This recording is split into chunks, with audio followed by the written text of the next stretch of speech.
Auto off. The appliance is set to turn off automatically if not used for 2 hours. The time can be changed so that the appliance switches off after 15 or 30 minutes or after 1, 2 or 3 hours. Press the P button to enter the menu.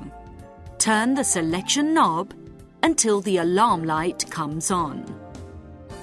Press the steam button to select the function. Turn the selection knob until the lights corresponding to the number of hours before the appliance goes off automatically come on. 15 minutes, 30 minutes, 1 hour, 2 hours, 3 hours. Press the steam button to confirm. Press the rinse button to exit the menu. Auto off is programmed.